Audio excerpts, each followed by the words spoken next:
자, 안녕하십니까. 각동영입니다. 여러분, 이제 1차 시험이 4개월 남았습니다. 야호! 4개월만 지나면 1차 시험이 끝나는 거죠. 그러고 보니까 나는 큰일 났네. 왜 큰일 났냐면, 이제 모의고사랑 2025 해설 남았거든? 2025 해설은 거의 다 끝났으니까 문제가 없는데, 올해 모의고사가 걱정이군요. 물론 모의고사 이번에 열심히 잘 하긴 할 건데, 경찰대학 모의고사 같은 경우는 아무리 판매를 하고 홍보를 하려고 해도 매년 적자가 나.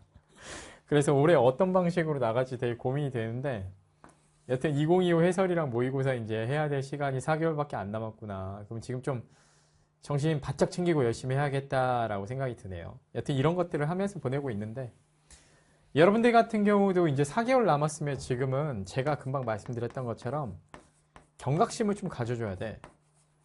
근데 이제 이 무렵에 전시하고 극단을 해본 우리 친구들이 착각을 좀 하는 게 있어요. 그러니까 뭐 무슨 착각을 하냐면, 아, 생각보다 쉽다. 수학 같은 경우는 사관학교든 경찰대학이든 어느 정도 좀 어려움이 있다라고 학생들이 자각하는 경우가 많아. 원래 수학을 못하는 애들이 많다 보니까. 그런데 국어하고 영어 관련해가지고 우리 전시극단을 해보고 나서 우리 학생들이 공통적으로 하는 얘기가, 얘네들이 모의고사보다 선생님이 훨씬 쉬운 것 같다. 그래서 사관학교나 경찰대학 문제가 이렇게만 나온다고 하면 내가 아무 걱정 없을 것 같다 라고 말씀을 하시거든요. 근데 이게 약간의 착시 효과가 있어요. 여러분들 그 부분을 아셔야 돼요. 즉 무슨 말이냐, 국어 같은 경우는 문학하고 독서만 나와. 그런데 가만히 보면 이걸 실전으로 나중에 여러분들께서 시간 제곱 회별로 풀어보시면 시간 대비 문항수를 여러분들이 계산을 해보면 이게 너무 많아. 지문 길이나. 그래서요, 이게 사관학교 국어를 예를 들면 문학 독서로만 30문제가 50분에 풀어야 돼요. 경찰대학 같은 경우는 문학 독서로 45문제를 60분에 털어내야 되거든요. 그게 정상적인 속도가 아니에요. 그러다 보니까 문제 개별 난이도는 평가원보다 쉽게 느껴지는데, 마지막에 이걸 실전을 해보면 여기서 엄청 당황해요. 사관학교, 경찰대학 다 마찬가지로. 영어도 그렇거든요. 사관학교 영어가 어려운 포인트는 어떤 포인트가 있냐면, 일단은 시간 대비로 듣기 빼고 예를 들어서 일반 모의고사는 50분 정도 되는 시간에 28문제를 독해 문제를 풀게 되잖아.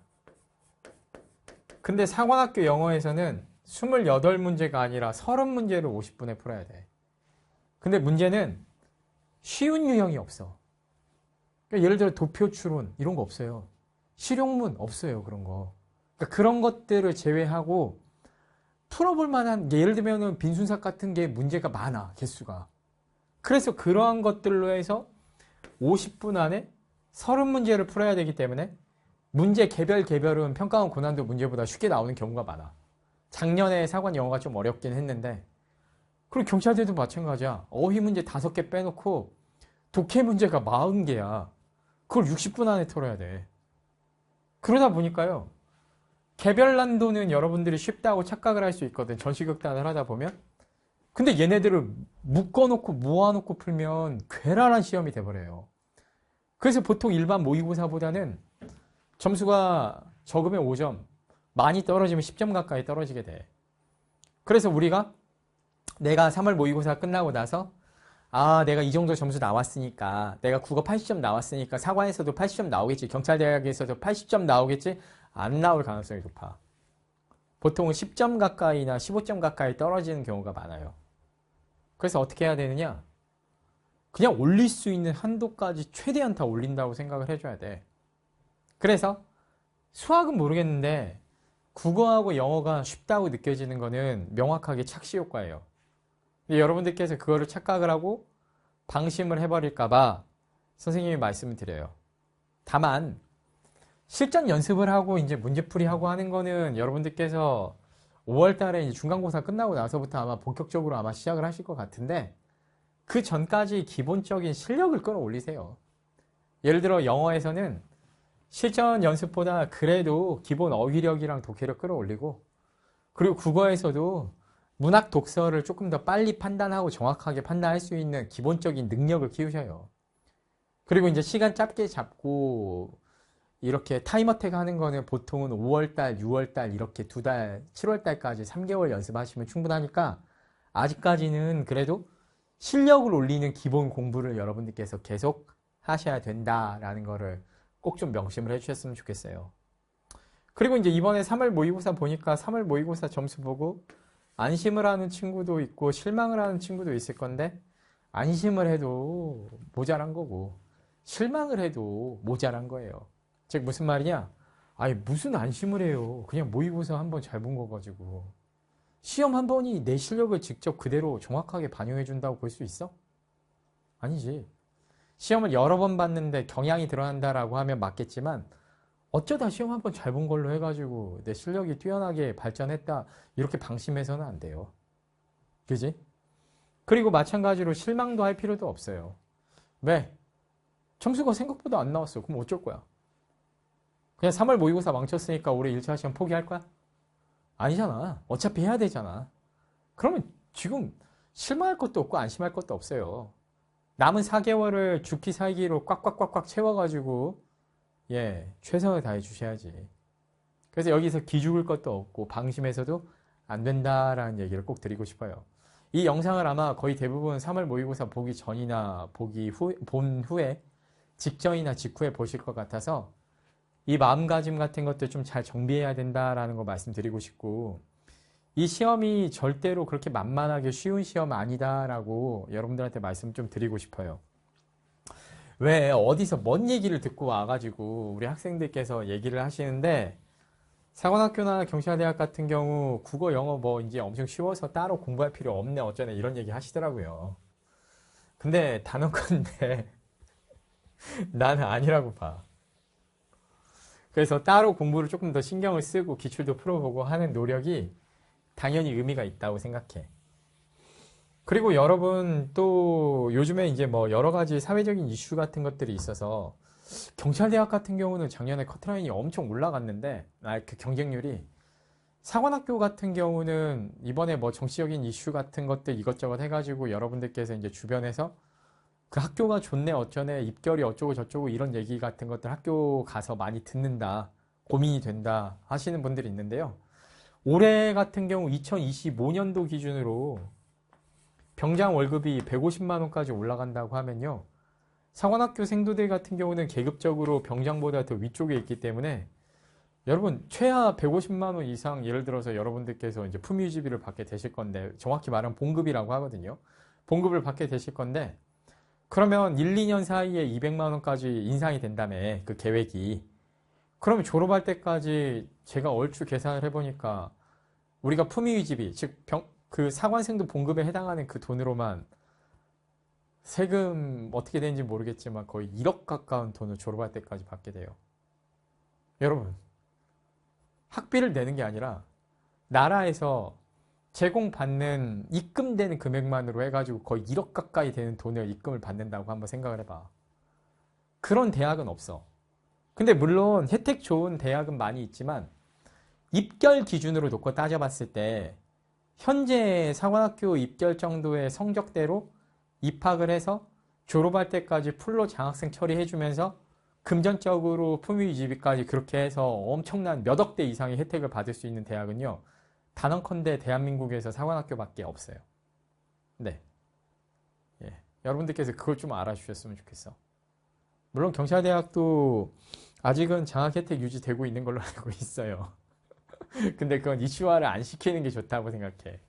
없어져 버릴 수 있으니까 차라리 조용히 있는 편이 낫다고 생각해서 내가 굳이 언급을 안 하는데, 사관학교 관련해 가지고는 이렇게 엄청난 혜택이 있는 학교인데 1, 2학년 때 학교 생활을 하는 거 버겁고 힘들어. 기운 들어가 보면 막 엄청 선배들이 막 소리도 지르고 윽박 지르고 혼도 내고 막 그래. 근데 우리 남학생들 다 군대 가잖아. 어디 훈련소에 가도 1, 2병 때는 다 고생해요. 한 1년 정도는. 근데 그걸 생각해 보면 매달 월급이 150만 원에서 200만 원 사이씩 꽂히는데 나 같으면 그 시간 동안에 편의점에서 아르바이트 하는 것보다 덜 힘들어. 너네가 사회생활을 안 해봐가지고 그래. 진짜 편의점에서 아르바이트해서 200만 원 번다고 생각하면요. 그냥 내가 생도로서 훈련받고 좀 힘들어도 내가 좋아하는 일 하기 위해서 가장 낮은 위치에서 내가 군 조직에 대해서 배운다라고 생각하면 그걸 왜 못할까? 그리고 실력 대비, 성적 대비 가성비가 엄청나게 높은데 효율이. 이건 누가 봐도 좋은 투자라고 생각이 돼요. 근데 이제 진짜 내가 하고 싶지 않은 친구들이 부모님들이나 주변 사람들의 이런 추천에만 여러분들께서 의존해서 얼떨결에 지나가는 거에 대해서는 나도 비추해. 뭔가 본인이 하고 싶고 철학이 있어야 견딜 수 있어. 왜냐면 대학 때는 우리 학생들이 잘 몰라. 주변 친구들은 막 일반대 가서 술 먹고 막 놀고 신난단 말이야. 그런데 제복 대학 가가지고 절제된 생활하고 훈련받고 막 하다 보면 막 상대적 박탈감 같은 거 막 느끼고 그래. 근데 한 5년 정도 단위로 놓고 우리가 따져봤을 때는 나는 내가 지금 사관학교 커트라인으로 학교 갈 수 있는 성적대라고 하면 그 실력대로 해서 일반 대학에 나갔을 때 그 다음에 성공할 수 있는 그런 테크트리 탈 수 있는 가능성, 그런 것들을 종합적으로 다 따져봤을 때는 다시 한번 선택해라고 해도 선생님은 사관학교 선택할 것 같아요. 이거 절대로 후회할 만한 선택은 아니다라고 확신 갖고 말씀드려요. 사람들이 원래 불평불만 얘기하는 사람들 있잖아요. 자기가 갖고 있는 것의 소중함은 잘 몰라. 그거 당연하게 생각하는 경향이 있고. 나도 처음에 사표 쓰고 나오기 전까지만 해도 막 조직에 대해서 비판 엄청 많이 하면서 내가 나오기만 하면 돈 엄청 많이 벌고 승승장구하고 성공할 줄 알았어. 그리고 나서 이제 진짜 깡소주 마시면서 눈물을 또르륵 끌렸지. 그래서 잘 생각해 보셨으면 좋겠는데, 나는 선생님 아들도 나중에 본인이 뜻이 있다라고 하면 진학 추천하고 막지 않을 확신이 있어요. 난 좋다고 생각해. 여러분들께서 자부심 갖고 도전하셨으면 좋겠어요. 그리고 친구들끼리 막 따져보는 입결 그런 거 신경 쓰지 마세요. 친구들이 뭘 알아요. 조직 생활도 안 해봤고 아직 사관학교 들어가 본 것도 아니고 그 친구들이 다 일반 대학 명문대 졸업해서 다 스카이 가가지고 대기업 간 것도 아니잖아. 근데 꼭 웃긴 게 사관학교 졸업하는 거랑 대기업이랑 비교해. 야, 나 차라리 대기업 가겠다 일반 대학 가서. 야, 근데 일반 대학 졸업하고 대기업 가는 확률이 몇백 명 뽑아가지고 한 명 되고 최하 몇십 명 뽑아가지고 한 명 되는데, 야, 전교 1등 하는 확률이 있어야 돼. 대학생들끼리 결어서 전국 대학생들 졸업 애들이 결어서 전교 1등 할 정도의 확률이 있어야 가는 거야. 그걸 뚫고 간다라는 생각을 일단 해봐야 돼. 사관학교는 일단은 입학과 동시에 졸업 후에 나중에 임용되는 것까지는 거의 100% 보장이 돼 있잖아요. 근데 그거를 어떻게 비교해요? 그렇지 않습니까? 예.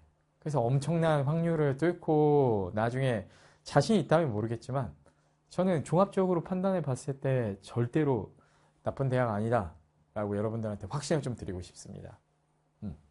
사회는 정글이야 얘들아. 정신 똑바로 차리고 한쪽의 의견만 듣지 마.